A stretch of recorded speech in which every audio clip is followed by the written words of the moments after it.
bien. Bonjour, merci d'être avec nous depuis Philadelphie. Vous avez été le monsieur vaccin aux États-Unis toute cette année inédite de pandémie. C'est vous qui avez piloté le programme gouvernemental pour développer et distribuer un vaccin à toute la population américaine. Vous nous direz dans un instant si l'Amérique fait mieux à vos yeux que l'Europe. Et il se trouve, hasard heureux, que vous parlez français très bien puisque vous êtes né au Maroc. D'ailleurs, on me dit que vous êtes devenu une star là-bas. Il y a une expression maintenant, à chaque problème, on dit « va voir le docteur Slaoui ». Je ne sais pas si c'est vrai. Hein. J'en sais rien. Vous avez fait, donc né au Maroc, vous avez fait vos études de biologie en Belgique, où vous avez enseigné avant de vous installer aux États-Unis et de faire votre carrière là-bas dans des grands laboratoires pharmaceutiques. C'est Donald Trump, que vous n'aimez pas, qui vous a nommé à ce poste en mai dernier. Aujourd'hui que vous achevez votre mission, est-ce que vous dites mission accomplished, mission accomplie? Pensez-vous que la stratégie vaccinale marche aux États-Unis? Écoutez, aux États-Unis, plus personne ne dit mission accomplie depuis que le président Bush avait dit mission accomplie sur un navire de guerre et que ça s'était mal passé.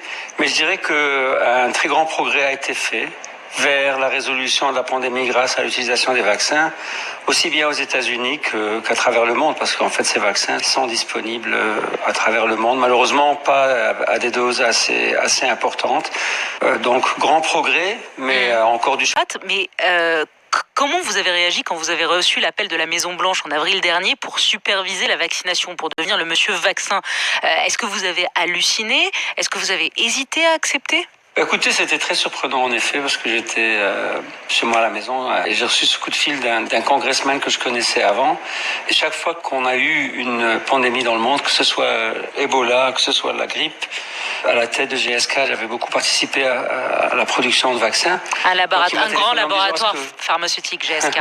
Donc ce congressman m'a demandé, tiens, est-ce que tu penses qu'on pourrait faire un vaccin en 1 an? J'ai dit oui, absolument. Il m'a dit, écoute, je suis désolé, mais tu recevras un coup de fil incessamment de l'administration Trump parce que il voudrait que tu les rejoignes pour faire une sorte de projet comme le projet de la bombe atomique s'appelait The Manhattan Project. C'était le nom initial de l'opération était Manhattan Project 2, numéro 2. Et en fait, au départ, je me suis dit, ah non, je veux pas aider l'administration Trump. Mais au bout de 5 minutes, bien sûr, la réalité est qu'il faut aider la population mondiale pour se débarrasser de cette pandémie. Et donc, je n'ai plus hésité. J'ai un petit peu discuté avec mon épouse. Et puis, 9 mois après, voilà. 9 mois après. Je suis rentré à la maison. La stratégie de vaccination depuis ces derniers mois a été critiquée par les démocrates et par Joe Biden. Comment vous avez reçu ces critiques? Écoutez, j'étais assez étonné, étant donné que, d'une part, clairement, d'énormes progrès ont été faits. Jamais un vaccin n'a été découvert, développé, produit, testé, approuvé en une période qui était plus courte qu'une année. Et en fait, au départ de la lancée de l'opération Operation Warp Speed, tous les démocrates ont dit que c'était impossible d'avoir des vaccins avant la fin de l'année. Donc, quelque part, c'est un grand cadeau qui a été fait à la nouvelle administration, de laquelle je suis d'ailleurs un grand partisan. Mais donc, j'étais étonné, en fait, que la politique se mêle de comment gérer cette pandémie et comment, en fait, encourager la population à se faire vacciner. Pourquoi ? Parce que j'avais l'espoir que l'administration démocrate serait plus factuelle.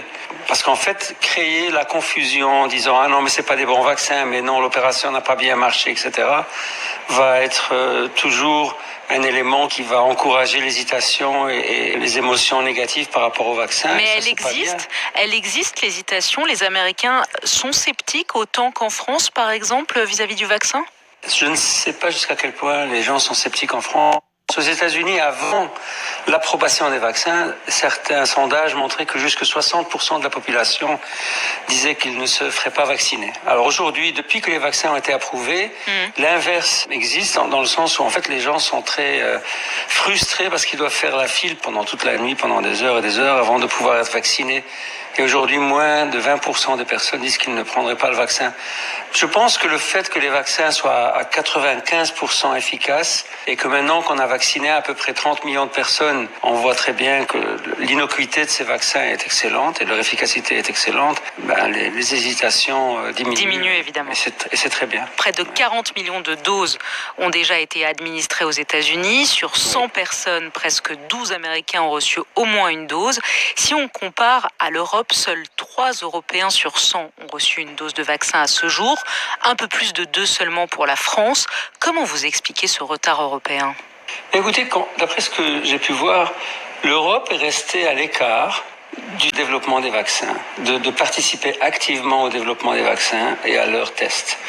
L'Europe, en fait, a agi au niveau de l'achat et de la procuration des vaccins, mais pas au niveau de la recherche, développement et de la production des vaccins. Et le résultat, c'est qu'en fait, l'Europe n'est pas au premier plan en termes d'accès aux doses de vaccins qui sont fabriquées. Et c'est pour cela que le taux de vaccination est plus bas. Je pense qu'il y a des leçons à tirer. Lesquelles? Il faut mettre plus d'argent? C'est un problème de financement, à votre avis, un problème de logistique, de bureaucratie ou d'état d'esprit des Européens?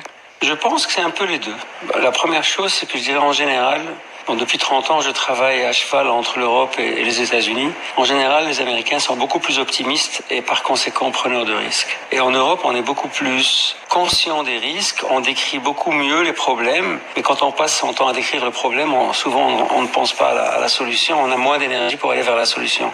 Donc ça, c'est un problème d'attitude. Mais d'un autre côté, il y a un problème en fait de prise de risque financier qui a fait que les gouvernements n'ont pas vraiment mis les financements qu'il faut derrière les projets. Ici aux États-Unis, moi j'avais carte blanche.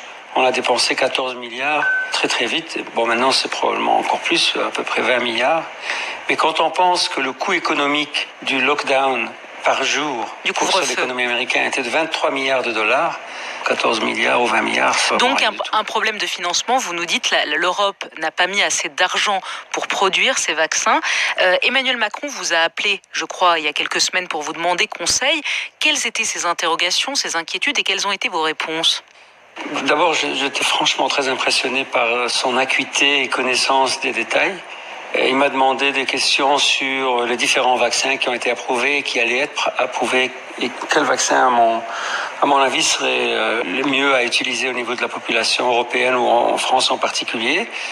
Et je dirais la deuxième moitié de la conversation, c'est en effet dirigé vers mais pourquoi est-ce qu'en Europe en général et en France en particulier, où on a l'Institut Pasteur ou la vaccinologie quelque part a commencé, pourquoi est-ce qu'on n'a pas réussi? Et on a eu une très bonne conversation justement au niveau de l'attitude culturelle, de la prise de risque, aussi bien le risque financier que le risque personnel en fait, de s'investir dans une opération qui a très peu de chances de réussir, mais si elle réussit, elle peut être transformative. Vous dites on devrait consacrer aux pandémies l'équivalent de 10% du budget actuel de la défense, autant que ça, parce qu'en fait, il va y en avoir d'autres, des pandémies, il va y avoir d'autres virus? Absolument. Sans aucun doute, il y aura d'autres pandémies. J'espère qu'elles seront contrôlées beaucoup plus vite et qu'elles auront moins d'impact que celle-ci. Mais écoutez, tous les pays ont des armées au cas où. Je pense que les virus sont des ennemis extraordinairement bien adaptés à nous échapper. Et donc, allouer une partie des budgets de défense à une défense contre les attaques biologiques, je vais les appeler, mais qui sont naturelles, me semble absolument nécessaire. Est-ce que vous pensez qu'on retrouvera une vie normale après tout ça, une vie sans masque, où on pourra dîner au restaurant, se toucher, s'embrasser, ou il faut oublier? Oui, par exemple, si je regarde aux États-Unis, on aura sûrement entre le mois de juin et le mois de septembre vacciné la très grande majorité de la population.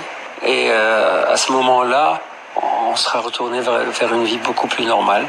C'est la projection que j'ai. En fait, déjà, je pense que vers la fin du mois de mars ou le mois d'avril, on aura vacciné à peu près les 100 millions de personnes les plus susceptibles à être hospitalisées ou malheureusement à mourir de ces infections avec Covid-19. Ça, c'est aux États-Unis. Déjà, la pression va aux États-Unis. Et déjà, la pression va tomber. Et pour l'Europe, vous voyez un retard de quoi? Quelques mois? À mon avis, 3-4 mois. J'espère que ce sera moins, mais oui, 3-4 mois. Merci beaucoup, Moncef Slaoui. Merci d'avoir été avec nous ce matin en direct de Philadelphie, justement pour nous raconter comment ça se passe là-bas aux États-Unis. Merci de m'avoir eu. Merci et belle journée à vous.